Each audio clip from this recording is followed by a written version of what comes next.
Құрбан айтқа бір күн қалған күнді арапа күні дейміз. Сол арапа күні ораза тұтуды ұмытпаңыз. Ол күні ораза тұтқан адам алдыңғы жылғы және келесі жылғы 2 жылдың күнәсі кешірілетіндей сауап амал жасалатындығы пайғамбарымыздан айтылған дүние.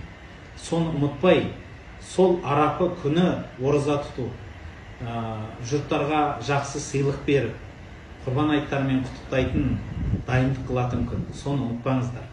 Сондай сауапты күндер, міне алдымызда 4-5 күн. Осы күндердің әрбір түні қадір түніндей сауапты.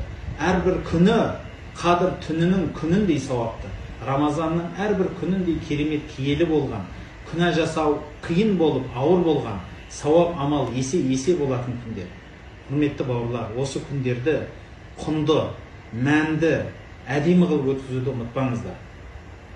Және де келе жатқан айттарыңызбенен тағы да